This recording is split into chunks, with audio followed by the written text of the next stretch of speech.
আজ খুব সুন্দর একটা তরকারি রান্না করব, তো সেটাই তোমাদের সঙ্গে শেয়ার করছি। আমি এখানে উচ্ছে আর আলু এইভাবে পুরো পাতলা পাতলা করে কেটে নিয়েছি। দেখতেই পাচ্ছ কত সুন্দর পাতলা করে কেটে নিয়েছি। তারপর এখানে দিয়ে দিয়েছি নিহেড়ে মাছ। নিহেড়ে মাছটা আগে থেকেই কেটে ধুয়ে পরিষ্কার করে রেখেছিলাম।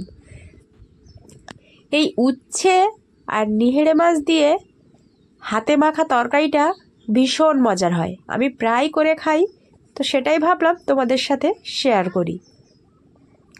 তো প্রথমে দিয়ে দিলাম স্বাদ মতো নুন, দিয়ে দিলাম ঝালের গুঁড়ো, হলুদের গুঁড়ো, একটা গোটা বড় পেঁয়াজ আর কাঁচা লঙ্কা, দিয়ে দিচ্ছি সরিষা বাটা আর রিফাইন তেল। তোমরা এখানে চাইলে সরিষার তেলটা ব্যবহার করতে পারো।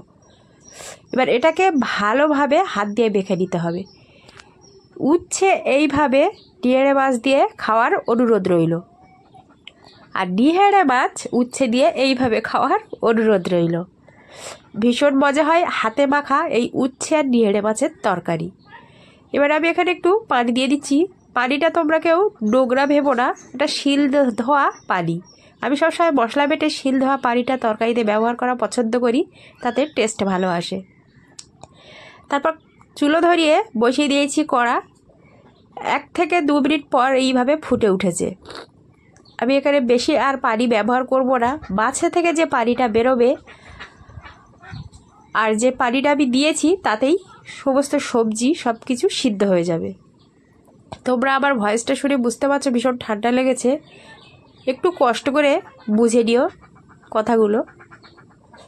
তো আমার তরকারি প্রায় হয়ে গেছে। এই তরকারিটা বেশি ঝোল হবে না, মাখা মাখা একটা তরকারি হবে। কালারটা জাস্ট ওয়াও লাগছে। জানি না তোমাদের কাছে ক্যামেরার মধ্যে কেমন লাগছে, তো বাস্তবে খুব সুন্দর একটা কালার লাগছিল। তো এইভাবে নিহেড়ে মাছ আর উচ্ছে দিয়ে হাতে মেখে তরকারি খাওয়ার একবার অনুরোধ রইল। দেখতে পাচ্ছ তরকারিটা আমার হয়ে গেছে আর কত সুন্দর কালার এসেছে। তো ভিডিওটা ভালো লাগলে লাইক করবে আর একটা কমেন্ট করে দিও, আর বন্ধুদের জানার জন্য বেশি করে একটু শেয়ার করে দিও। আজকের এই পর্যন্ত। খোদা।